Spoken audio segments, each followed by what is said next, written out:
Abs excretory system हो चुका था, यूरिकोटेलिक होते हैं, ये बता चुके हैं, है ना। अब आते हैं इसके रिप्रोडक्शन।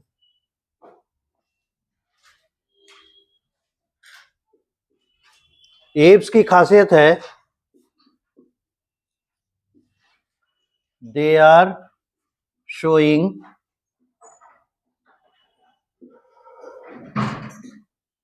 सेक्सुअल डायमॉर्फिज्म,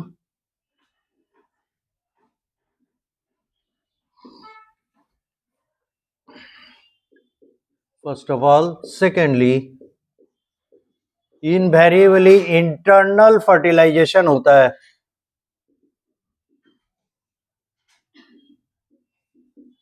कोई भी किसी भी तरह का बर्ड हो, या तो वो एक्वेटिक है या टेरेस्ट्रियल है ना, उसमें इंटरनल फर्टिलाइजेशन होता है और दे आर ओविपेरस, यानी एग लेइंग एनिमल्स हैं। और ये कैरेक्टर, अच्छा आगे देखेंगे, egg laying animals, eggs are covered with calcium carbonate hard shell। और ये कैरेक्टर दोनों कंबाइंडली किसके साथ मैच करता है? मैचेस विथ, बोलिए, एम्फीबिया, पाइसेस, रेप्टाइल्स, इमीडिएट बोलना है। मैच करता है किससे? Reptiles, matches with reptiles.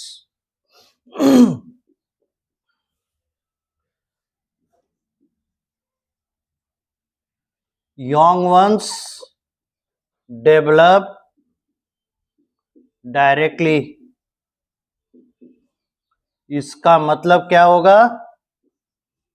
Larval stage absent.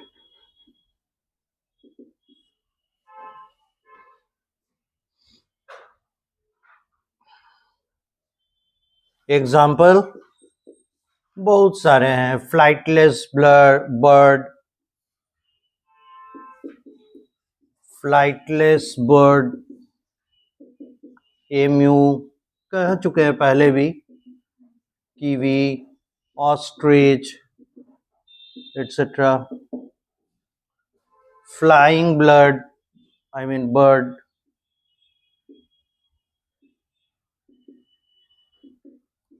Corvus यानी क्रो। इस तरह से बहुत सारे हैं, जितने आप देखेंगे। Aquatic birds like that of duck,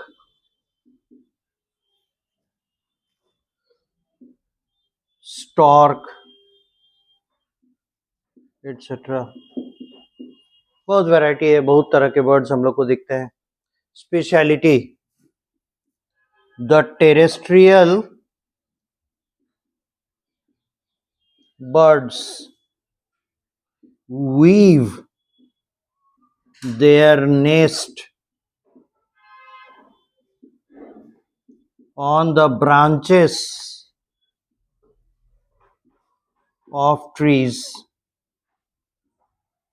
ऐसा करने के पीछे रीजन क्या है? so that their eggs are more safe।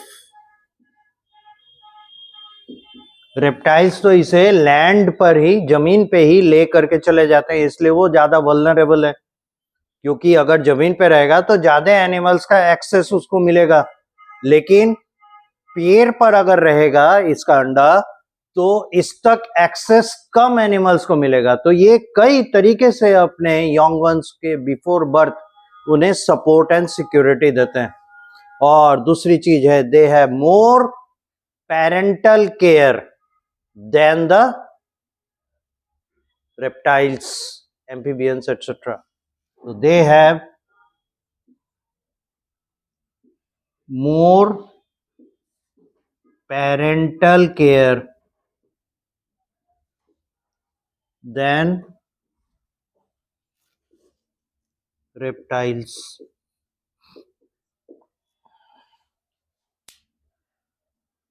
यहां तक नोट कीजिए.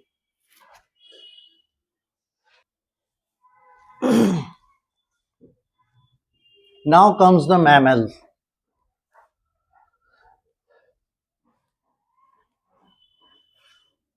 कितना टाइम लगता है मिटाने में, देखिए तो बिल्कुल नहीं. इसीलिए कहते हैं थोड़ा खाया पिया कीजिए.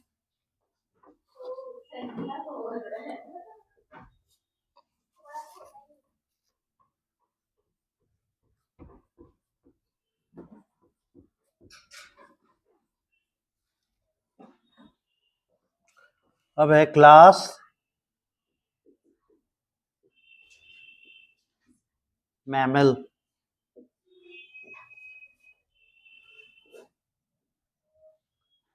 General properties.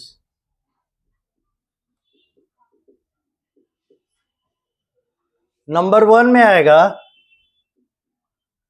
The most unique feature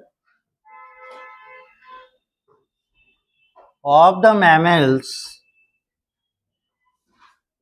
is that they have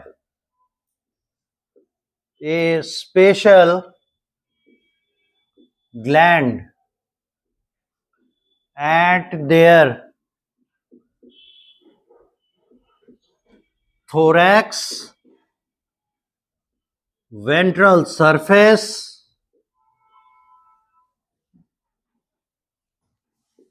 called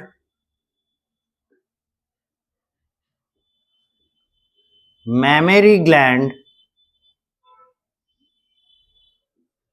or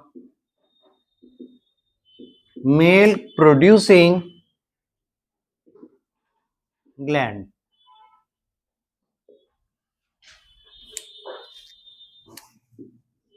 They are showing sexual dimorphism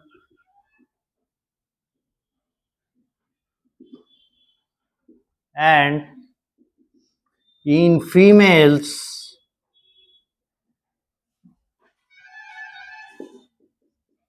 it is active but not in males. ये प्रेजेंट होता है पर एक्टिव होता है फीमेल्स में. This is the unique feature of the mammals. This gland is used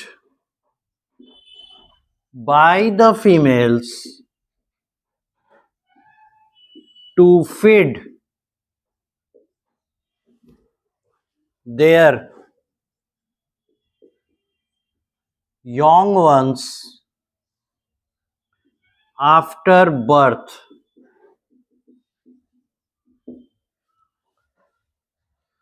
Number 2 unique feature. This group is viviparous,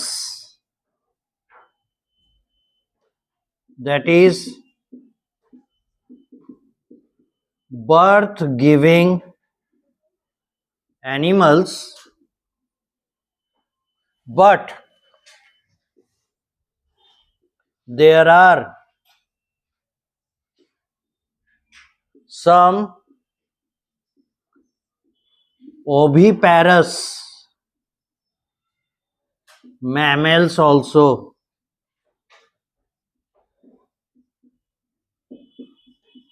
Their eggs after hatching, मतलब अंडों में से जब बच्चे निकलते हैं, after hatching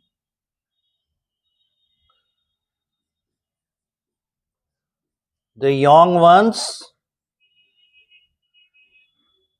come out are fed by their mothers with her milk. So they have maximum possible parental care. Birth के बाद भी उन्हें तब तक खाना खिलाते हैं जब तक कि वो है ना इस लायक नहीं हो जाते कि they can feed on other articles. यहां तक नोट कीजिए.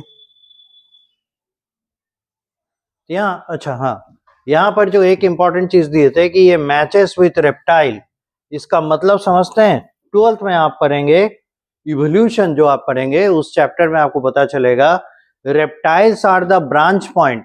रेप्टाइल में ब्रांचिंग हुआ इवोल्यूशन के दौरान. एक ग्रुप बना बर्ड्स, दूसरा ग्रुप बना mammals. That is why mammals का ट्रू एंसेस्टर रेप्टाइल्स हैं. तो matches with reptiles, so we call the reptiles as ancestors of mammals and birds both. इसी तरह का एक और ब्रांच पॉइंट आपको मिलेगा, इसको नोट्स में डाल दें. एनेलिडा. एनेलिडा में एक ब्रांच पॉइंट जाता है आर्थ्रोपोडा की ओर और एक ब्रांच पॉइंट जाता है मोलस्का की ओर. यानी Annelida is the branch point to give rise to Arthropoda and Mollusca. अब आर्थ्रोपोडा दुनिया में इतना ज्यादा सक्सेसफुल हो गया कि इसे फर्दर इवॉल्व करने का जरूरत नहीं रहा. वो अपने ही फाइलम में और ज्यादा स्पेशलाइज्ड होता चला गया. ठीक है. और यही कारण है कि दुनिया में हर 10 में से 6 एनिमल आर्थ्रोपोड्स होते हैं. ऑलमोस्ट 60-70% के अप्रॉक्स में आपको आर्थ्रोपोड्स मिलेंगे. रेस्ट ऑफ द एनिमल्स वो आपको बाकी के 10 फाइलम में आते हैं. तो मोलस्कन्स जब बने फिर वो डेवलप करके इकाइनोडर्म्स बने, फिर हेमिकॉर्डेट एंड कॉर्डेट्स आए. राइट. तो इस तरह का चीज आपको दो जगह दिखता है. एक एनेलिड, यही है एंसेस्टर्स ऑफ आर्थ्रोपोड्स, यही है एंसेस्टर्स ऑफ मोलस्क. उसी तरह से रेप्टाइल्स, यही है एंसेस्टर्स ऑफ बर्ड्स यानी एब्स एंड मैमल्स. अब ये हम लोग कैसे इतना श्योर होके कहते हैं, तो उसके पीछे रीजन है हमें कनेक्टिंग लिंक्स मिलते हैं. ऐसे एनिमल्स है ना जिनमें दो अलग टैक्सा के, दो अलग ग्रुप के प्रॉपर्टीज दिखाई पड़ते हैं. तो याद कीजिए एनेलिडा और आर्थ्रोपोडा के बीच में एक कनेक्टिंग लिंक बताए थे, याद है. क्लासिफिकेशन अप टू क्लासेस किए थे. आर्थ्रोपोडा का 4 क्लास क्या है? ट्राइलोबिटा, चेलिसेराटा, मैंडिबुलाटा and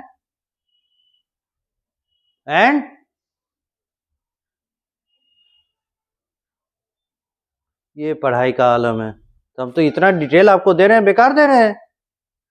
this is not for use. Chapter खत्म नहीं हुआ है. फॉर योर काइंड इंफॉर्मेशन अभी पीछे का भूलने लग गए. कैसे काम चलेगा? You deserve to be scolded. आप डांट सुनने के अधिकारी हैं. एक बात होती, चलिए चैप्टर खत्म हो चुका है, हाँ इसमें अभी थोड़ा रिवीजन नहीं हो पाया, चलता है. लेकिन इसमें कैसे काम करेगा? ये तो चैप्टर चल रहा है, उसी में पीछे का भूल गए. Very bad. कहें कितना बार हमेशा रिवीजन में रहने के लिए.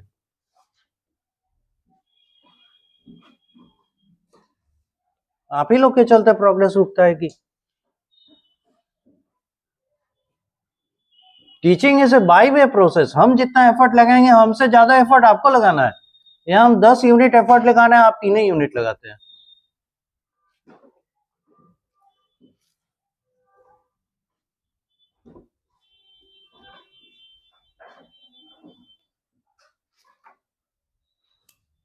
अब देखिए तीसरा important property, the digestive system.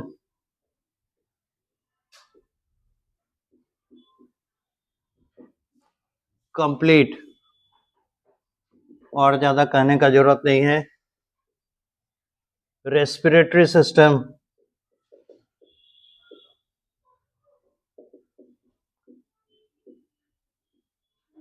Pulmonary, बात नहीं, ब्रीदिंग।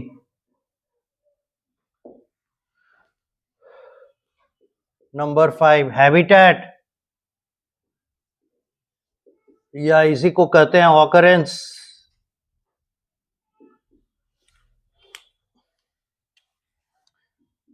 एक्वेटिक भी है, like whale, dolphins,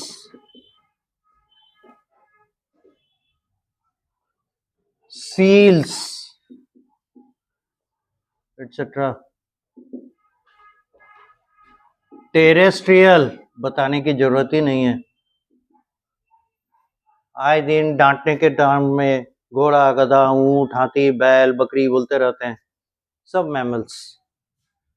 and aerial यानी उड़ने वाले, बैट्स, ये भी मैमल्स हैं, एटसेट्रा। ये 3 इनके ऑकरेंस साइट्स हैं। एक्वेटिक भी हो सकते हैं, टेरेस्ट्रियल भी हो सकते हैं, और उड़ने वाले एरियल्स भी हो सकते हैं। Number 6 exoskeleton. और एक्सोस्केलेटन किसको कहते हैं? आउटर सरफेस पे अगर कुछ रहा बॉडी पर, तो लाइक हेयर्स, और कुछ सोच सकते हैं एक्सोस्केलेटन में, बिल्कुल सही जा रहे हैं, हॉर्न्स, सींग होता है ना, nails, very good,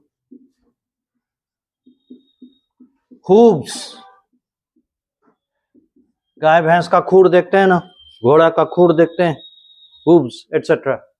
So these are the structures that are coming under exoskeleton, or endoskeleton predominantly made of bones and supported with cartilages in between.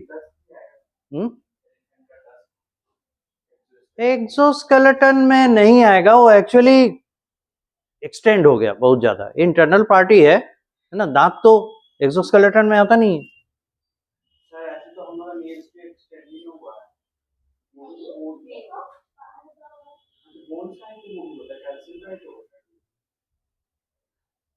Nil calcium का है भाई, केराटिन प्रोटीन है।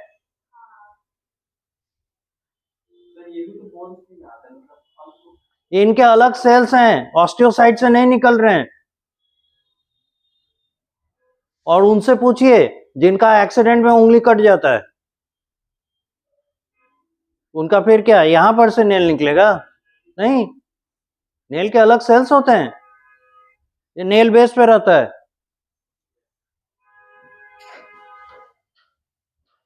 ऐसा गलती नहीं कीजिएगा। सो एक्सोस्केलेटन, और इसी के कर दें, है ना, एक्सो और endoskeleton.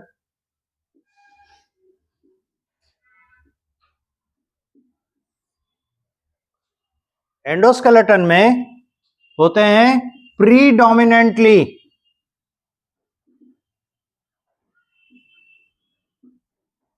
Made of bones supported with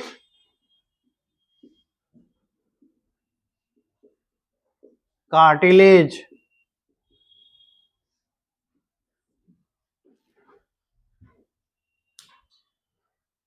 यहां तक नोट कीजिए। से क्या फायदा?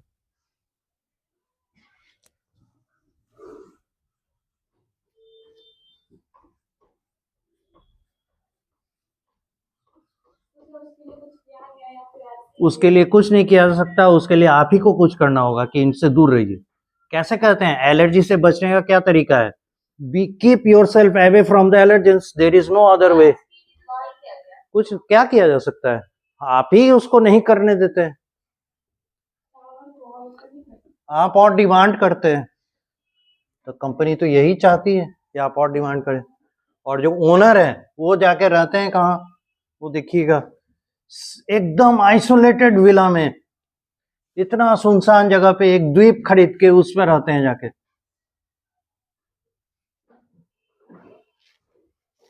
माइक्रोसॉफ्ट का ऑफिस देखें, बिल गेट्स का घर देखें, तो सर्च कीजिएगा। सीरियल नंबर कितना है? 6 है। 6 होगा या 6 होगा? आई मीन 6 हो चुका। डाइजेस्टिव रेस्पिरेटरी हो चुका। Circulatory system,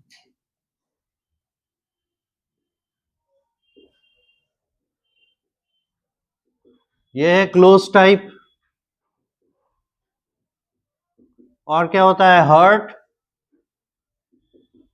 4 complete chambered.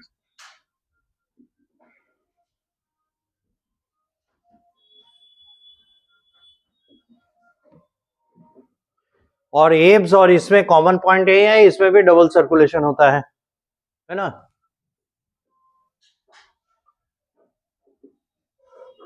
Double circulation of blood.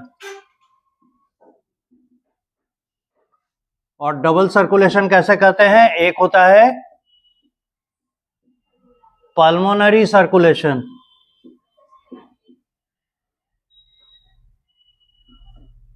और एक होता है सिस्टेमिक। सिस्टेमेटिक कर रहे हैं, सिस्टेमिक सर्कुलेशन। ये देता है ब्लड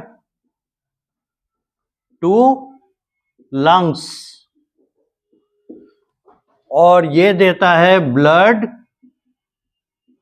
टू बॉडी पार्ट्स। आप कहिएगा अरे सर लंग्स को आप बॉडी पार्ट में नहीं गिन रहे हैं, पर ये डेडिकेटेड लंग्स में जाते हैं ताकि ऑक्सीजन कैच कर सके। That is why it is separated. Now number 8, excretory system. और ये होता है कैसा? पेयर्ड किडनी के साथ। Paired kidney as excretory and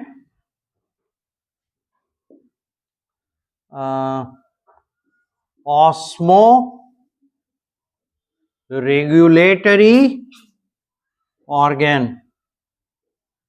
क्या बता सकते हैं निमेथेलमेंथस में ऑस्मोरेगुलेटरी ऑर्गन कौन है?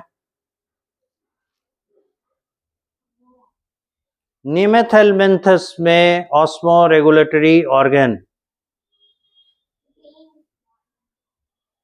तो आर्थ्रोपोड्स में क्या होता है? Renette cells. इसीलिए आपको अलग बैठाते हैं, इन लोगों से दूर, नहीं तो जंग लग जाएगा। जो भी शार्पनेस है, धीरे धीरे प्रोजेक्शन तो समझ ही रहे होंगे बाकी लोग। तो अगर जलनशील हैं आप लोग तो जलिए और इंप्रूव कीजिए, बी कम्पिटिटिव। एक्सिटरी सिस्टम के बाद हम लोग देखें स्केलेटन, ऑलरेडी डन, देख ही चुके हैं एंडोस्केलेटन कैसा होता है। Number 10 locomotion and movement.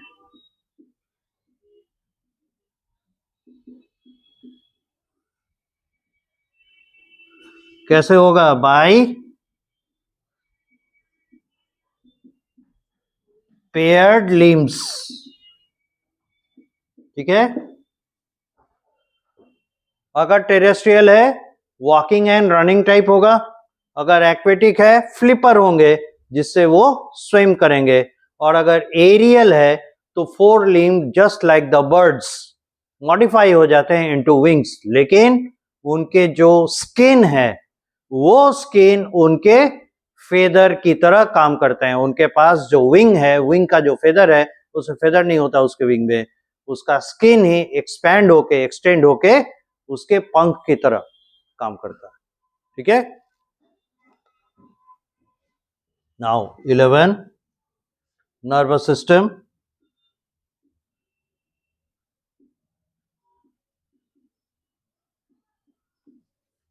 Most developed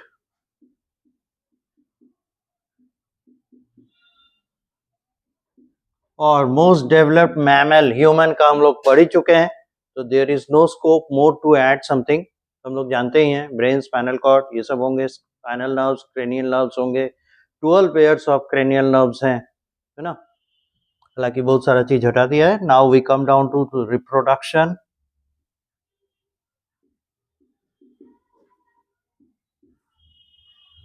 इसमें भी क्या होते हैं, sexual dimorphism present,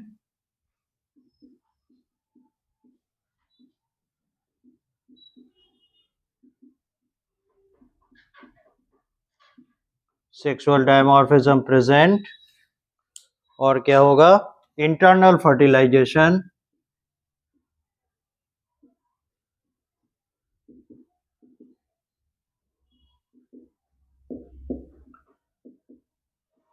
direct development, इसीलिए क्या होगा, सो लार्वल स्टेज एब्सेंट,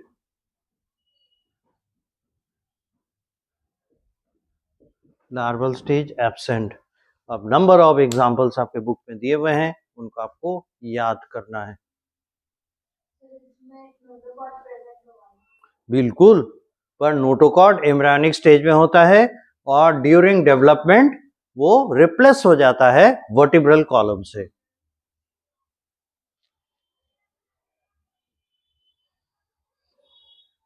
तो वर्टिब्रेट का जो कैरेक्टर है वही कैरेक्टर ये भी लीड करेगा।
हो गया। Now we start with new chapter, और ये चैप्टर है स्ट्रक्चरल ऑर्गेनाइजेशन ऑफ एनिमल्स। बिल्कुल नहीं।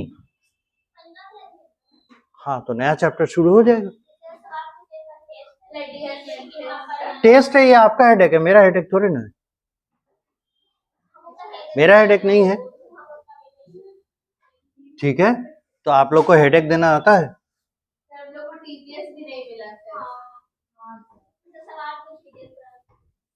बुक मिला है ना, पापा मम्मी खरीद दिए है ना, हाँ तो उसको पढ़िए। एनसीईआरटी बुक से बिल्कुल बाहर नहीं रहेगा, वो तो ठीक है बट बस वही ठीक है, बाकी जो सेंटर की तरफ से होगा वो होता ही रहेगा, उसके लिए आपको वरी करने की जरूरत नहीं है। स्ट्रक्चरल ऑर्गेनाइजेशन ऑफ एनिमल्स, इसमें एक्चुअली दो पार्ट है, एक है एनिमल टिश्यूज और दूसरा है किसी पर्टिकुलर एनिमल के बारे में डिटेल पढ़ना। तो पहले था एनिमल टिश्यूज था, उसके बाद तीन एनिमल के बारे में इसमें था, एक था अर्थवर्म यानी फ्रॉम द एनिलिडा, फिर एक था cockroach Arthropoda and then the frog Amphibia. तो अब एक ही पढ़ना है फ्रॉग, लेकिन एनिमल टिश्यू के बिना हम लोग का काम अधूरा रहेगा, इसलिए एनिमल टिश्यूज ब्रीफली हम लोग चलेंगे। तो सबसे पहले एनिमल टिश्यूज, टिश्यूज का डेफिनेशन आप लोग जानते ही हैं, इसलिए रिपीट नहीं करेंगे। एनिमल टिश्यू को हम लोग चार पार्ट में डिवाइड करते हैं। एक हो गया एपिथेलियम,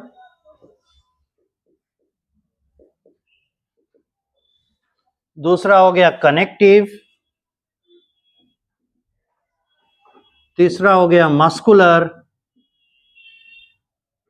और चौथा हो गया nervous.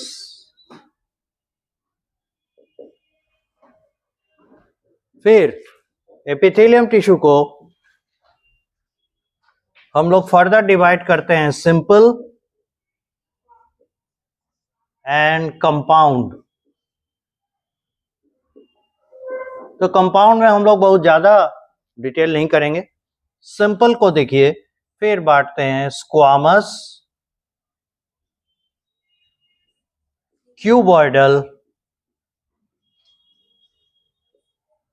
Columnar, ciliated and pseudostratified।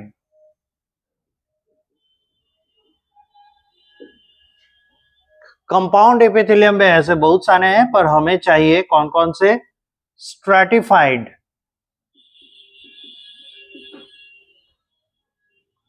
Stratified squamous,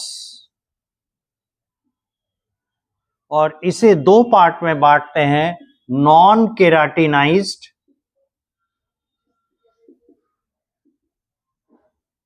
और दूसरा हम लोग बांटते हैं केराटिनाइज्ड।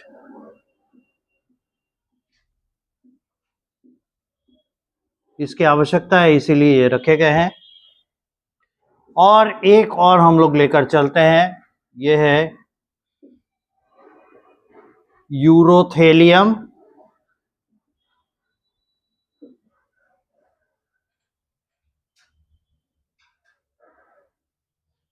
इतना ही, इससे ज्यादा का हम लोग को अभी फिलहाल जरूरत नहीं है, मिनिमम जो है। कनेक्टिव, लूज कनेक्टिव टिश्यू,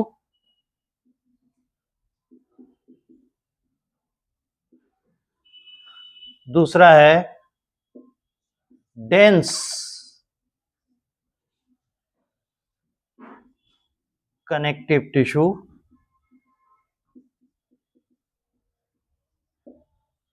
और तीसरा है फ्लूइड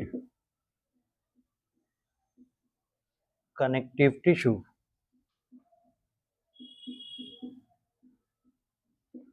लूज को फिर हम लोग बांटते हैं दो पार्ट में, एरियोलर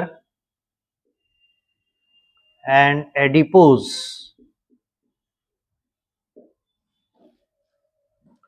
डेंस को बांटते हैं दो पार्ट में, इर्रेगुलर, रेगुलर। इर्रेगुलर में दो हैं, एक है वाइट फाइब्रस और एक है येलो फाइब्रस। फिर व्हाइट फाइब्रस दो तरह का होता है, sheet like, cord like. Yellow fibrous भी दो तरह का होता है, शीट लाइक, कॉर्ड लाइक। अब आ जाते हैं रेगुलर। इनका दूसरा नाम है alternatively called skeletal connective tissue. ध्यान से देखिएगा, इधर उधर नहीं करना है। स्केलेटल कनेक्टिव टिश्यू, और इनके बारे में हम लोग जानते हैं, एक है बोन, दूसरा है कार्टिलेज। तो इतना जो सबके साथ इंट्रोडक्शन है ना, वही उन्हें बता देते हैं कि वो क्या चीज है। ये है ब्लड एंड लिम्फ। ये हुआ कनेक्टिव टिश्यू का, है ना, क्लासिफिकेशन। नाउ द मस्कुलर, ये सिंपल है, 3 पार्ट पे डिवाइडेड है। एक है स्ट्रेटेड, एम टी यानी मस्कुलर टिश्यू बोल दिए, ध्यान रखिएगा। दूसरा है नॉन स्ट्रेटेड मस्कुलर टिश्यू, और तीसरा है cardiac muscular tissue. Now nervous, इसे भी 2 पार्ट पे बांटते हैं। एक है मेड ऑफ न्यूरॉन्स और दूसरा मेड ऑफ ग्लियल सेल्स या न्यूरोग्लिया जिसे कहते हैं, कंबाइंडली इसे कह रहे हैं glial cells, made of glial cells. ये न्यूरोग्लिया भी कई तरह के होते हैं, तो उतना डिटेल हम लोग नहीं करेंगे, ऑलरेडी ये बहुत कॉम्प्लिकेटेड है। This is the entire list. पहले इस लिस्ट को नोट डाउन कीजिए। ये यूरोथेलियम है, इसका दूसरा नाम है ट्रांजिशनल एपिथेलियम। अब आप इसे नोट कर सकते हैं।